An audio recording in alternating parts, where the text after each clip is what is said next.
HSC 26 ব্যাচের প্রিয় শিক্ষার্থীরা, তোমাদের নিয়ে শুরু হয়েছে এইচএসসি 26 ফাইনাল স্প্রিন্ট এ complete revision and model test programme. এই প্রোগ্রামে তোমাদের জন্য থাকছে 23টি অসাধারণ বই, 13টা সিকিউ মাস্টার বুক এবং 10টা এমসিকিউ মাস্টার বুক। আজকে চলো তোমাদেরকে আমরা সিকিউ মাস্টার বুকের সাথে পরিচয় করিয়ে দিই। তাহলে আজকে আমরা জানবো আমাদের জুওলজি অর্থাৎ জীববিজ্ঞান দ্বিতীয় পত্রের সিকিউ মাস্টার বুক সম্পর্কে। আমরা তোমাদেরকে একটা চ্যাপ্টার আমরা দেখাতে চাই যে কিভাবে আমরা আমাদের এই বইটি সাজিয়েছি। আচ্ছা, আসো আমরা জুওলজি প্রথম পত্রের প্রথম চ্যাপ্টারটা সম্পর্কে একটু জানি।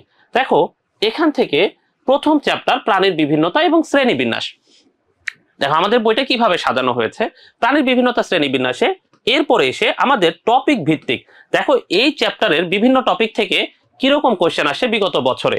খেয়াল করে দেখো কোন কোন টপিক থেকে কোশ্চেন আসে। প্রতিসাম্যতা এবং সিলোম থেকে কোশ্চেন আসে, নন ক ডাটা পর্বের বৈশিষ্ট্যগুলো থেকে কোশ্চেন আসে, ক ডাটা পর্বের বৈশিষ্ট্যগুলো থেকে কোশ্চেন আসে এবং ক ডাটার যে উপপর্বগুলো আছে সেই উপপর্বগুলো থেকে কোশ্চেন আসে। এবং এই কোশ্চেনগুলা কোনটা কোন বোর্ডে আসে এবং কোন সালে আসে সবগুলো দেখো আমরা একটা সামারি বক্সে নিয়ে আসার চেষ্টা করছি, যাতে তোমরা একটা চ্যাপ্টার খুললেই বুঝতে পারো এই চ্যাপ্টারে কোন কোন টপিক আমাদের সিকিউ এর জন্য ইম্পর্টেন্ট।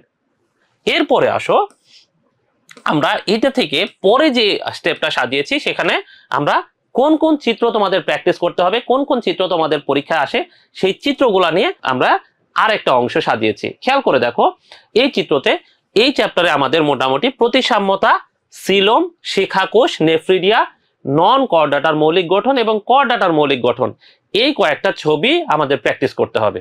ঠিক আছে, তাহলে আসো এরপরে আমরা শুরুতেই যেটা করেছি, আমাদের সিকিউ কোশ্চেন থাকে 4টা, তাই না? ক নাম্বার, খ নাম্বার এবং গ আর ঘ। ইউজুয়ালি ক আর খ এর সাথে উদ্দীপকের সম্পর্ক কম থাকে, গ নাম্বার এবং ঘ নাম্বারের সাথে উদ্দীপকের সম্পর্ক থাকে। তাহলে আমরা শুরুতে যেটা করেছি, আমরা আমাদের এই ক নাম্বার আর খ নাম্বার কোশ্চেন গুলাকে আলাদা করে ফেলেছি। তাহলে দেখো আমরা এই চ্যাপ্টার গুলা থেকে কি কি ক নাম্বারে কোশ্চেন আছে। এখানে একটা জিনিস তোমরা খেয়াল করলে দেখবা যে দেখো এই চ্যাপ্টারে এখানে শুধুমাত্র বোর্ডে আসা কোশ্চেন গুলা দেওয়া হয়েছে এরকম না, বোর্ডের পাশাপাশি এই চ্যাপ্টার থেকে আর কি কি ক নাম্বারের কোশ্চেন হতে পারে সেই সবগুলা কোশ্চেনই এখানে দেওয়া হয়েছে। যেমন দেখো প্রথম কোশ্চেনই আমাদের কি, প্রাণী বৈচিত্র্য কি বা জীব বৈচিত্র্য কি, এবং পাশে লেখা আছে কোন কোন বোর্ডে কতবার এই কোশ্চেনটা আসছে। এর পাশাপাশি আমরা দেখতেছি অন্তঃপ্রজাতিক ভিন্নতা কাকে বলে, প্রজাতিগত বৈচিত্র্য কি, দ্বিস্তরী প্রাণী কি, সিলোম কি। এই পাশে যদি দেখি আমরা তাহলে দেখতেছি আমরা সিলোম কি, সোমাইট কাকে বলে, শ্রেণী বিন্যাস কি, হায়ারার্কি কি, যেমন ধরো ট্যাগ জোন কি, এটা আমাদের কোশ্চেন আসে বোর্ডে। ঠিক আছে, ঠিক এইভাবে করে আমরা শুরুতে ক নাম্বার কোশ্চেন গুলাকে সাজিয়ে দিয়েছি, যাতে তোমরা জাস্ট এক পলক দেখলেই বুঝতে পারো যে তোমাদের এই চ্যাপ্টার থেকে কি কি কোশ্চেন ক নাম্বারে আসতে পারে। এরপরে আমাদের সবচেয়ে বেশি ঝামেলা যেটা লাগে খ নাম্বারের কোশ্চেন গুলা নিয়ে। আমরা খ নাম্বার কোশ্চেন গুলা ভালো মতো আইডেন্টিফাই করতে পারি না যে কোনগুলো আমাদের খ নাম্বারের কোশ্চেন আসতে পারে। তাহলে এইটাকে সহজ করার জন্য দেখো আমরা খ নাম্বারের কোশ্চেন গুলা এরপরে সাজিয়ে রাখছি। দেখো খ নাম্বারে শ্রেণীবিন্যাস বলতে কি বুঝো, এই যে কোশ্চেন জীব বৈচিত্র্য বলতে কি বুঝো। তাহলে এখানেও আমরা সেম জিনিস মেনটেন করার চেষ্টা করছি, বোর্ডের কোশ্চেন এবং যেগুলা বোর্ডে আসে নাই কিন্তু আসার মতো সবগুলা কোশ্চেন দেওয়া হয়েছে, মানে এই চ্যাপ্টার থেকে যাতে কোনো কোশ্চেন বাদ না যায়। তাহলে দেখো এরপরে জীব বৈচিত্র্য বলতে কি বুঝো, এই যে দেখো প্রজাতি বৈচিত্র্য বলতে কি বোঝায়, প্রতিসাম্যতা বলতে কি বোঝায়, ভ্রূণীয় স্তর বলতে কি বোঝায়, এই কোশ্চেন গুলো আমরা দিছি। এর বাইরে এই পাশে যদি আসি তাহলে এই পাশে দেখো আমরা দ্বিস্তরী প্রাণী এবং ত্রিস্তরী প্রাণীদের যে তুলনা, যে পার্থক্য, সেটাও আমরা এখানে দিয়ে রাখছি। এরপরে দেখো আমরা যদি আরো কয়েকটা কোশ্চেন দেখি, তোমরা জাস্ট কোশ্চেন গুলা দেখলে আপাতত আইডিয়া পাবা। দ্বিপদ নামকরণ বলতে কি বোঝায়, এবার এই পাশে দেখো ট্যাগমাটাইজেশন বলতে কি বোঝায়, সব বোর্ডের কোশ্চেন এবং যেগুলো আসতে পারে এই কোশ্চেন গুলো আমরা সুন্দর মতো সাজিয়ে রাখছি। এরপরে আসো আমরা এইটা দেখার পরে আমরা টপিক ভিত্তিক আলোচনায় চলে যাব। ক এবং খ যখন শেষ হয়ে যাচ্ছে, দেখো ক এবং খ এর যে কোশ্চেন গুলো আছে সেগুলো মোটামুটি আমরা যখনই শেষ করে ফেলতেছি, খ নাম্বারে বেশ ভালোই কোশ্চেন আছে। এরপরে আমরা প্রয়োগ এবং উচ্চতর দক্ষতামূলক কোশ্চেনে যাব, এবং উচ্চতর দক্ষতামূলক প্রশ্নে এখানে এসে আমরা যেটা করার চেষ্টা করছি, দেখো একটা চ্যাপ্টার থেকে অনেকগুলা কোশ্চেন আসে, বারবার কোশ্চেন আসে, আমরা সবগুলা কোশ্চেনকে নেওয়ার চেষ্টা করি নাই, আমরা সবগুলা কোশ্চেনকে ফিউজ করে একটা কোশ্চেন বানানোর চেষ্টা করছি, যাতে তোমার সেম কোশ্চেন বারবার পড়তে না হয়। এই জন্য আমরা টপিক ধরে ধরে টপিক ভিত্তিক কোশ্চেন বানানোর চেষ্টা করছি। দেখো তুমি দেখলেই 1 মিনিটে বুঝে ফেলবা যে এই চ্যাপ্টারে কি কি কোশ্চেন কোন টপিক গ নাম্বারে আসে, কোন টপিক ঘ নাম্বারে কোশ্চেন আসে, খুব স্পেসিফিক বুঝবা। এই জন্য দেখো আমরা একটা সামারি বক্স বানিয়েছিলাম, এই সামারি বক্সটাকে ভেঙে আরেকটু বড় করে বক্স বানানো হয়েছে। যেমন দেখো এখানে টপিক ভিত্তিক টপিক 1 প্রতিসাম্যতা এবং সিলম। তাহলে দেখো প্রতিসাম্যতা এবং সিলম থেকে কি কোশ্চেন আসে সেটা আমরা এখন এখানে একটু দেখি। দেখো এই যে প্রতিসাম্যতা থেকে আমরা যদি ভালো মতো দেখি তাহলে দেখো প্রতিসাম্যতা থেকে গ নাম্বারে একটা প্রশ্ন আসে এবং সেখানে কোন বোর্ড সেই বোর্ডগুলা পাশে দেওয়া আছে। আর সিলম থেকে দেখো একটাই কোশ্চেন আসে, ঘ নাম্বারে কোশ্চেন আসে। সিলমের কোশ্চেনটা ঘ নাম্বারে কোশ্চেন এবং দেখো কোন কোন বোর্ডে আসে সেটা আছে। এবার আসো তাহলে আমরা উদ্দীপকটা পড়ি। আমরা সবগুলো উদ্দীপক পড়বো না, আমরা কয়েকটা কোশ্চেন দেখবো যে আমরা আইডিয়া নেওয়ার জন্য যে কিভাবে সাজানো হয়েছে। দেখো এখানে বলছে জীববিজ্ঞান শিক্ষক ক্লাসে প্রাণীর শ্রেণীবিন্যাস বোঝাতে যে, দেখো জীববিজ্ঞানের শিক্ষক ক্লাসে প্রাণীর শ্রেণীবিন্যাস পড়ানোর সময় শ্রেণীবিন্যাসের ভিত্তি নিয়ে আলোচনা করছিলেন এবং তিনি বলেন দেখো দেহের অভ্যন্তরে মেসোডার্ম সৃষ্ট গহ্বরের ভিত্তিতে যেমন প্রাণীদেরকে শ্রেণী বিভাগ করা যায়, তেমনি দেহের মধ্যরেখীয় তলের দুপাশে সদৃশ আকার আকৃতি বিশিষ্ট বিভিন্ন অংশের অবস্থানের ভিত্তিতেও প্রাণীদেরকে শ্রেণীবিন্যাস করা যায়। তাহলে আমরা মোটামুটি দুইটা জিনিসের ইন্ডিকেশন পাই এখানে, তাই না? তাহলে দেখো প্রথমটা কি বলছে, উদ্দীপকের দ্বিতীয় মাত্রার ভিত্তিতে প্রাণী জগতের শ্রেণীবিন্যাস। তাহলে দ্বিতীয় মাত্রায় কি বলছে দেখো, প্রাণীদের মধ্যরেখীয় তলের দুপাশে সদৃশ আকার আকৃতি বিশিষ্ট অংশের অবস্থানের ভিত্তিতে। তার মানে আমি খুব স্পষ্টভাবে বুঝতে পারতেছি যে এখানে আসলে কিসের কথা ইন্ডিকেট করা হয়েছে, প্রতিসাম্যতা, তাই না?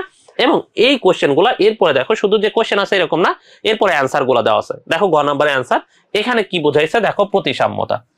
এবার এখানে কি করা হয়েছে দেখো, এই প্রতিসাম্যতাটাকে আমরা এই প্রতিসাম্যতার অ্যান্সার গুলা সুন্দর করে সাজিয়ে দেওয়ার চেষ্টা করছে। দেখো প্রতিসাম্যতা অনুসারে আমরা দুই ভাগে ভাগ করতে পারি, প্রতিসম প্রাণী, এই যে দেখো অপ্রতিসম প্রাণী। প্রতিসম প্রাণীদের মধ্যে কয় ধরনের প্রতিসাম্যতা আছে আমরা জানি, গোলীয় প্রতিসাম্যতা আছে, অরীয় প্রতিসাম্যতা আছে, দ্বি অরীয় প্রতিসাম্যতা আছে, ঠিক আছে? এর বাইরে দেখো দ্বি অরীয়র পাশাপাশি আরো কি কি প্রতিসাম্যতা আছে, আমরা দ্বিপার্শ্বীয় প্রতিসাম্যতা পাই এবং অপ্রতিসাম্যতা পাই, এই জিনিসটা। এরপরে আসো আমাদের ঘ নাম্বার কোশ্চেনে কি দেওয়া আছে, দেখো মেসোডার্ম সৃষ্ট গহ্বরের ভিত্তিতে প্রাণীর প্রকারভেদ সমূহ উদাহরণ ও চিত্র সহ আলোচনা করো, উদাহরণ এবং চিত্র সহ।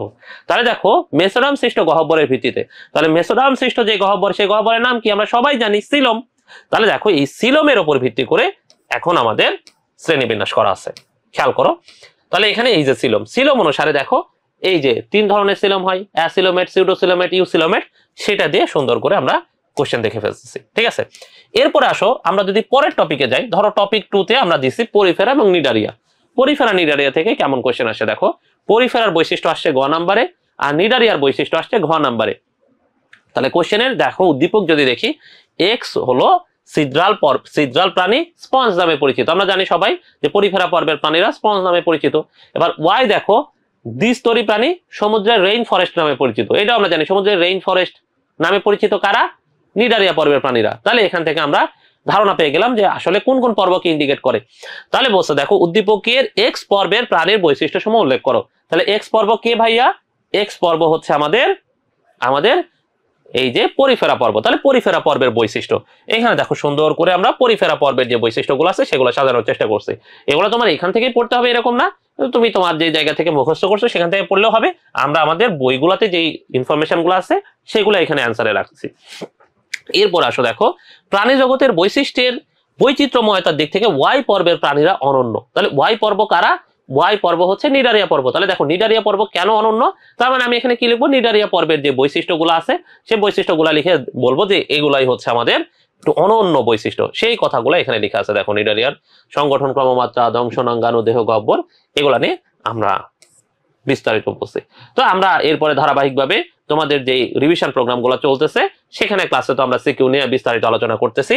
আপাতত আমরা এই যে টপিকগুলো দেখি এবং আমরা দেখার চেষ্টা করি যে যেহেতু সিকিউ কোশ্চেনগুলা এখন এইচএসসি পরীক্ষাগুলা ডে বাই ডে একটু কঠিন হওয়া শুরু হয়েছে, তো আমাদের মধ্যে ওই যে একটু ভয় ভীতি কাজ করতেছে এবং সিকিউ নিয়ে যে কিভাবে সিকিউ আসে, কিভাবে আনসার করব, এটা নিয়েও আমাদের মধ্যে একটু শঙ্কা কাজ করে। তো আমরা যাতেই শঙ্কা না থাকে এবং তোমরা যাতে সামারি করে ফেলতে পারো 2 মিনিটে যে এই চ্যাপ্টারে এই টপিক থেকে কোশ্চেন আসে, সেই উদ্যোগে আমাদের এই বইটা।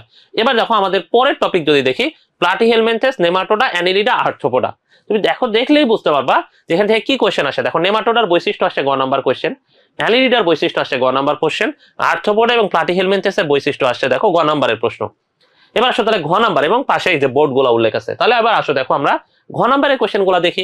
প্লাটিহেলমিনথেস এবং নেমাটোডার তুলনা আছে দেখো ঘ নাম্বার কোশ্চেনে, নেমাটোডা এবং অ্যানিলিডার তুলনা আসে ঘ নাম্বার কোশ্চেনে, এবং দেখো অ্যানিলিডা আর্থ্রোপোডার পার্থক্য আসে ঘ নাম্বার কোশ্চেনে। তোমরা জানো পার্থক্য এবং তুলনা দুইটা সেম জিনিস না, দুইটার মধ্যে কিঞ্চিত ডিফারেন্স আছে, সেগুলো আমরা এখানে তুলে ধরার চেষ্টা করছি। তাহলে দেখো এতগুলা কোশ্চেন নিয়ে আমাদের সৃজনশীল প্রশ্ন দেখো সবগুলা থেকে সৃজনশীল প্রশ্ন নাই, মানে আমরা সবগুলা টপিকে কভার করে একটাই প্রশ্ন দেওয়ার চেষ্টা করছি, যাতে এই যে বারবার অনেকগুলা কোশ্চেন পড়তে পড়তে তোমার যেন বিরক্তি না লাগে যে অনেক এত প্রশ্ন ভাইয়া, এই ভয়টা যেন কাজ না করে। তাহলে দেখো এখানে কি বলছি, দেখো এখানে ছবি দেওয়া আছে পি কিউ আর, আমরা দেখেই বুঝতেছি পি কি প্লাটিহেলমিনথেস পর্ব, দেখো কিউ দেখে আমরা বুঝতেছি এটা নেমাটোডা, এবং আর দেখে আমরা বুঝতেছি আরটা কি বলতো এটা অ্যানিলিডা। তাহলে এখানে দেখো কোশ্চেন হচ্ছে উদ্দীপকের কিউ পর্বের বৈশিষ্ট্য আলোচনা করো। তাহলে ভাইয়া কিউ পর্বটা কি বলতো, পি কিউ, কিউ হচ্ছে নেমাটোডা, তাহলে আমরা নেমাটোডার বৈশিষ্ট্য আলোচনা করব। অথবা দেখো মানে এই সেমই আরেকটা এই নেমাটোডা থেকে কি কোশ্চেন আসে দেখো, উদ্দীপকে আর পর্বের বৈশিষ্ট্য সমূহ বর্ণনা করো। তাহলে আর পর্ব কি অ্যানিলিডা, অ্যানিলিডার বৈশিষ্ট্য তুলনা করব, তাহলে শেষ। এরপরে দেখো ঘ নাম্বারে কি আসে, উদ্দীপকে পি এবং কিউ চিত্রের পর্বের প্রাণীসমূহের মধ্যে কে বেশি উন্নত। তাহলে পি আর কিউ এর মধ্যে দেখো পি তাহলে কি প্লাটিহেলমিনথেস এবং নেমাটোডার মধ্যে কে বেশি উন্নত, দুইজনের তুলনা করব, এর এটা আছে এর এটা আছে, তাহলে এর মধ্যে এ বেশি উন্নত। এরপর দেখো উদ্দীপকে কিউ এবং আর এর মধ্যে কোনটি বেশি উন্নত, তাহলে কিউ এবং আর এর মধ্যে দেখো কি আছে নেমাটোডা আর হচ্ছে অ্যানিলিডা, তাহলে নেমাটোডা এবং অ্যানিলিডার মধ্যে আমরা হচ্ছে তুলনা করব কে বেশি উন্নত, এবং এই আনসার গুলাই দেখো আমাদের বইয়ে খুব সুন্দর করে দেওয়া আছে। এই যে দেখো দুইটার মধ্যে যখন তুলনা করতেছি, গ নাম্বারের দুইটা প্রশ্ন এবং ঘ নাম্বারের এই যে দেখো দুইটার এই যে তুলনা, এইভাবে কোশ্চেন দেওয়া আছে। এরপরে আসো আমরা আরেকটা টপিক দেখি। এরপরে দেখো আরেকটা টপিকে যখন আসি, এখান থেকে দেখো কোশ্চেন আসে কিরকম, এই যে শিখা কোষের ছবি দিয়ে, নেফ্রিডিয়ার ছবি দিয়ে এবং ম্যালপিজিয়ান নালিকার ছবি দিয়ে একটা কোশ্চেন আসছে। তাহলে এখানের কোশ্চেন গুলা কিরকম দেখো, উদ্দীপকে উল্লেখিত সি অঙ্গটি যে পর্বের তার শনাক্তকারী বৈশিষ্ট্য ও উদাহরণ লিখো। তাহলে সি কে, সি দেখো ম্যালপিজিয়ান নালিকা, সেখান থেকে আমি খুব ইজিলি বলে ফেলতে পারি আচ্ছা ম্যালপিজিয়ান নালিকার এটা আছে এটা নাই, ঠিক আছে, কি কি বৈশিষ্ট্য। এরপরে দেখো উদ্দীপকে উল্লেখিত এ অঙ্গটি যে পর্বের তার শনাক্তকারী বৈশিষ্ট্য। তাহলে এ কোথায়, দেখো এ হচ্ছে আমাদের শিখাকোষ, শিখাকোষ কোথায় আছে আমাদের প্লাটিহেলমিনথেস আছে, তাহলে প্লাটিহেলমিনথেসের বৈশিষ্ট্য লিখবো। এরপরে দেখো ঘ নাম্বার কোশ্চেনে কি আসে, উদ্দীপকে বি এবং সি অঙ্গ দুটি যে পর্বের তাদের বৈশিষ্ট্যের তুলনা করো। তাহলে বি আর সি, তাহলে বি আর সি, বি হচ্ছে নেফ্রিডিয়া, নেফ্রিডিয়া কোথায় আছে বলতো অ্যানিলিডা, আর সি কি আর্থ্রোপোডা, তাহলে অ্যানিলিডা এবং আর্থ্রোপোডা বৈশিষ্ট্যের মধ্যে তুলনা, ঠিক আছে। তাহলে এই যে এখান থেকে আমি আইডিয়া পাচ্ছি। এরপরে আসো আমরা তো অনেকক্ষণ ধরে পর্বগুলা বলতেছি, এরপরে দেখো আমাদের টপিক হচ্ছে মলাস্কা এবং একাইনোডার্মাটা থেকে আমরা জাস্ট টপিকটা দেখি। দেখো মলাস্কা, মলাস্কার বৈশিষ্ট্য আসছে ঘ নাম্বার কোশ্চেনে, আর দেখো একাইনোডার্মাটার কোশ্চেন আসে, দুইটাই ঘ নাম্বার কোশ্চেন আসে, ঠিক আছে। তাহলে এখান থেকে সেম দেখো উদ্দীপকে এক্স একটা প্রাণী দিছে, দিয়ে বলছে ম্যালটোল আছে, রেডুলা আছে, নরম দেহ ম্যান্টল রেডুলা, এগুলো কোথায় আছে মলাস্কার। ওয়াই একটা প্রাণী দিছে, নালিকা পদ আছে, পানি সংবন্ধ আছে, কন্টক ত্বক আছে। তাহলে এখান থেকে আমি খুব ইজিলি আমরা হিন্ট পাই কি এটা একাইনোডার্মাটা। এবং কি বলছে দেখো উদ্দীপকের পর্ব দুটি কোঅর্ডিনেট নয়, ব্যাখ্যা করো। তাহলে এরা তো কোঅর্ডিনেট নয়, তাহলে এদের বৈশিষ্ট্যগুলো লিখবো, যে লিখে বলবো যে এটা কোঅর্ডিনেটের সাথে মেলে না, কোঅর্ডিনেটের এই বৈশিষ্ট্য আছে। তারপর দেখো উদ্দীপকের এক্স এবং ওয়াই প্রাণীর পর্বসমূহের বৈশিষ্ট্য বর্ণনা করো, তাহলে এক্স এবং ওয়াই এর বৈশিষ্ট্য লিখবো, শেষ, ঠিক আছে। তাহলে এই মোটামুটি দেখো এইভাবে আমরা টপিক ভিত্তিক সাজানোর চেষ্টা করছি। এরপরে আসো আমরা কোঅর্ডিনেটর নন কোঅর্ডিনেটর সেম ভাবে দেখো কিভাবে কোশ্চেন আসে, নন কোঅর্ডিনেটর বৈশিষ্ট্য থেকে কোশ্চেন আসে গ নাম্বারে। আবার দেখো কোঅর্ডিনেট নন কোঅর্ডিনেট এদের মধ্যে কে অপেক্ষাকৃত উন্নত, এই কোশ্চেন আসে ঘ নাম্বারে। আর কোঅর্ডিনেটর বৈশিষ্ট্য দেখো কোশ্চেন আসে ঘ নাম্বারে, বেশ কয়েকবার কোশ্চেন আসে এটা। তাহলে এখানে সৃজনশীল প্রশ্ন হচ্ছে এরকম দেখো, শ্রেণীবিন্যাসের ভিত্তি দিয়ে বলছে নটকর্ড, নটকর্ডের উপর ভিত্তি করে উপস্থিত অনুপস্থিত। তাহলে নটকর্ডের উপস্থিত আছে পি, মানে কি পি হলো কোঅর্ডিনেট, অনুপস্থিত মানে কি নন কোঅর্ডিনেট, ঠিক আছে। এইভাবেই কোশ্চেন আসে দেখো উদ্দীপকের কিউ অন্তর্ভুক্ত প্রাণীদের বৈশিষ্ট্য লিখো। তাহলে কিউ কি নন কোঅর্ডিনেট, তাহলে নন কোঅর্ডিনেটদের যে সাধারণ বৈশিষ্ট্যগুলো আছে সেই সাধারণ বৈশিষ্ট্যগুলো লিখলেই শেষ। এরপরে দেখো লেখা আছে উদ্দীপকের পি এবং কিউ, ঠিক আছে, পি কিউ অপেক্ষা বেশি উন্নত, তাহলে কে বেশি উন্নত, কিউ এর চেয়ে পি বেশি উন্নত সেটা ব্যাখ্যা করতে বলছে। তাহলে আমরা কোঅর্ডিনেট নন কোঅর্ডিনেটের বৈশিষ্ট্য লিখে আমরা তুলনা করে বলে ফেলবো যে কে বেশি উন্নত। এই যে এখানে দেখো ছবি টবি সহ খুব সুন্দর করে ব্যাখ্যা করা আছে। এরপরে আমরা যদি আচ্ছা কোঅর্ডিনেটের উপপর্বগুলোতে যাই, এটা আরেকটা বড় টপিক। এখান থেকে দেখো বেশ অনেকগুলা সিকিউ আসে, তাহলে এটা আমরা একটু বিশ্লেষণ করার চেষ্টা করি। দেখো কোঅর্ডিনেটর পর্বের উপপর্বগুলো থেকে কি কোশ্চেন আসে, ইউরো কোঅর্ডিনেটর বৈশিষ্ট্য, তুমি দেখলেই বুঝবা কোন নাম্বারের কোশ্চেন, এটা কি কোশ্চেন। দেখো গ নাম্বারে আসে ইউরো কোঅর্ডিনেটর বৈশিষ্ট্য, তারপর আসে ভার্টিব্রাটার বৈশিষ্ট্য, এটা আসে গ নাম্বারে। ইউরোকর্ডাটার শ্রেণী সমূহের পার্থক্য মানে অ্যাসিডাসিয়া, থালিয়াসিয়া, লার্ভাসিয়ার পার্থক্য আসে গ নাম্বার কোশ্চেন। সেফালোকর্ডাটার বৈশিষ্ট্য আসে গ নাম্বার কোশ্চেন। দেখো হ্যাগফিশ এবং ল্যাম্প্রে মানে মিক্সিন এবং পেট্রোমাইজন্টিডার বৈশিষ্ট্য আসে গ নাম্বার কোশ্চেনে, এবং দেখো অ্যাভিসের বৈশিষ্ট্য মানে পাখিদের বৈশিষ্ট্য আসছে। এরপরে এই পাশে দেখো কোশ্চেন আসে কি কর্ডাটা পর্বের বিভিন্ন উপপর্বের তুলনা। তাহলে কর্ডাটা পর্বের আবার অনেকগুলো উপপর্ব আছে না, 3টা উপপর্ব আছে, ইউরোকর্ডাটা, সেফালোকর্ডাটা, ভার্টিব্রাটা, এদের মধ্যে তুলনা। এই কোশ্চেন আসে ঘ নাম্বারে, যেখানে দেখবা তুলনা পার্থক্য ইউজুয়ালি সচরাচর এগুলো ঘ নাম্বার কোশ্চেন আসে। তারপর ইউরোকর্ডাটা এবং ভার্টিব্রাটার মধ্যে তুলনা। আবার দেখো আসে ন্যাথোস্টোমাটা শ্রেণী সময়ের তুলনা। ন্যাথোস্টোমাটার মধ্যে কয়টা শ্রেণী আছে আমরা সবাই জানি, ন্যাথোস্টোমাটার মধ্যে 7টা শ্রেণী আছে, এদের মধ্যে তুলনা আসছে। এরপরে কোশ্চেন আসে দেখো তরুণাস্থিময় এবং অস্থিময় মাছের মধ্যে তুলনা। ঠিক আছে, তাহলে অস্থিময় তরুণাস্থিময় মাছের মধ্যে তুলনা। এরপর আসে দেখো ম্যামালিয়ার বৈশিষ্ট্য মানে স্তন্যপায়ীদের বৈশিষ্ট্য, এবং দেখো অ্যামফিবিয়া এবং রেপটিলিয়া। ঠিক আছে, অ্যামফিবিয়া এবং রেপটিলিয়ার তার মানে তুলনা পার্থক্য এখান থেকে কোশ্চেন আসে, এটাও ঘ নাম্বার কোশ্চেন আসে। তাহলে আসো এখান থেকে আমরা একটা এমসিকিউ দেখি, না একটা সিকিউ কোশ্চেন দেখি। তাহলে দেখো কর্ডাটার এখানে কি বলছে, এ বলছে টিউনিকেটা, বি বলছে ভল্লাকার প্রাণী, এবং সি বলছে ক্রেনিয়াটা। দেখেই বুঝতেছি টিউনিকেটা মানে কি ইউরোকর্ডাটা, বি হচ্ছে সেফালোকর্ডাটা, আর সি হচ্ছে ভার্টিব্রাটা। তাহলে বলছে উদ্দীপকে উল্লেখিত এ এর বৈশিষ্ট্য উল্লেখ করো। তাহলে এ কে ইউরোকর্ডাটা, ইউরোকর্ডাটা বৈশিষ্ট্য লিখলে শেষ। এরপর আসো দেখো কি বলছে উদ্দীপকে উল্লেখিত বি এর বৈশিষ্ট্য উল্লেখ করো। তাহলে বি কে সেফালোকর্ডাটা বৈশিষ্ট্য শেষ। আবার দেখো উদ্দীপকে এর অন্তর্ভুক্ত শ্রেণীগুলোর পার্থক্য উল্লেখ করো। তাহলে তাহলে এর ইউরোকর্ডাটার ওই যে অ্যাসিডাসিয়া, থালিয়াসিয়া, লার্ভাসিয়ার পার্থক্য আসে। আবার দেখো আসে উদ্দীপকে উল্লেখিত সি এর বৈশিষ্ট্য মানে ভার্টিব্রাটার বৈশিষ্ট্য। এবার দেখো এগুলো গেল গ নাম্বার কোশ্চেন। তাহলে ঘ নাম্বার কোশ্চেন কি আসে দেখো উদ্দীপকে উল্লেখিত সি এ এবং বি থেকে উন্নত। তাহলে সি তো ভার্টিব্রাটা, ডেফিনেটলি ভার্টিব্রাটা ইউরোকর্ডাটা সেফালোকর্ডাটার চেয়ে উন্নত, সেই জিনিসটা আসছে। আবার বলছে দেখো উদ্দীপকের এ ও সি চিহ্নিত প্রাণী একই পর্বভুক্ত হলেও উপপর্ব ভিন্ন। হ্যাঁ আমরা জানি এরা দুইটাই হচ্ছে একই পর্ব কর্ডাটার, কিন্তু দেখো এইটা হচ্ছে ইউরোকর্ডাটা আর এটা হলো ভার্টিব্রাটা, তাহলে এটা ভিন্ন। তাহলে এটা নিয়ে আমরা হচ্ছে যে বৈশিষ্ট্যগুলা লিখে বলবো যে হ্যাঁ হ্যাঁ হ্যাঁ এখানে ভিন্নতা আছে। আসো আমরা মোটামুটি অনেকগুলা টাইপের এমসিকিউ দেখে ফেলছি, ঠিক আছে। তাহলে আসো আমরা এরকম আরেকটা যদি দেখি সৃজনশীল কোশ্চেন 8, ঠিক আছে। তাহলে দেখো এখানে কি বলছে প্রকৃত চোয়াল এবং জোড় উপাঙ্গ। দেখো অনুপস্থিত প্রকৃত চোয়াল যাদের যাদের চোয়াল অনুপস্থিত তাদেরকে আমরা বলি সাইক্লোস্টোমাটা, যাদের উপস্থিত তাদেরকে আমরা বলি ন্যাথোস্টোমাটা।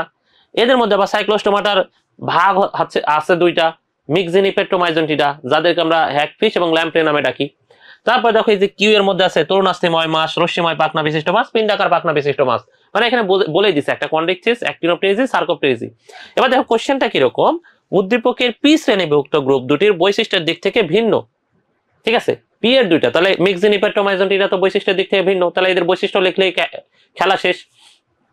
এরপর আসো দেখো এখানে কি আসছে, উদ্দীপকের কিউ শ্রেণীভুক্ত মৎস্য গোষ্ঠীর তুলনামূলক বিশ্লেষণ করো। তার মানে এই যে 3টা যে মাছ এদের বিশ্লেষণ। অথবা দেখো লিখছে উদ্দীপকের এক্স মৎস্য গোষ্ঠীর সাথে ওয়াই এবং জেড মৎস্য গোষ্ঠীর পার্থক্য দেখাও। এক্স এর সাথে ওয়াই এবং জেড এর পার্থক্য, ওয়াই এবং জেড প্রায় কাছাকাছি, আর এক্স তো তরুণাস্থিময়, এখানে অনেক পার্থক্য।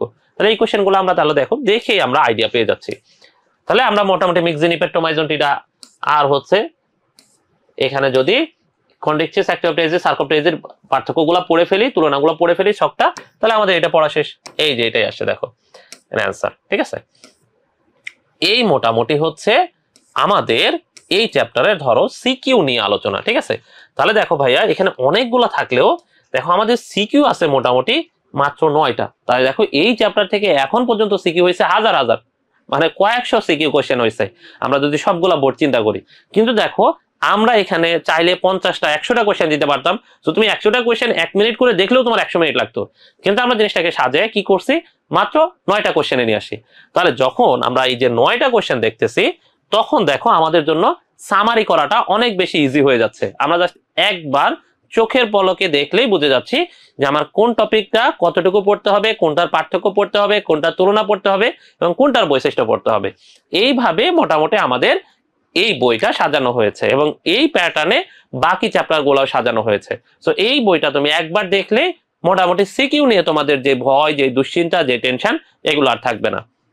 তাহলে আশা করি আমরা সবাই এই বই দেখে খুব ভালো মতো সিকিউ সম্পর্কে আইডিয়া পাবো এবং পরীক্ষায় অনেক অনেক অনেক ভালো করবো ইনশাআল্লাহ। ঠিক আছে, সবাই ভালো থাকো, আসসালামু আলাইকুম।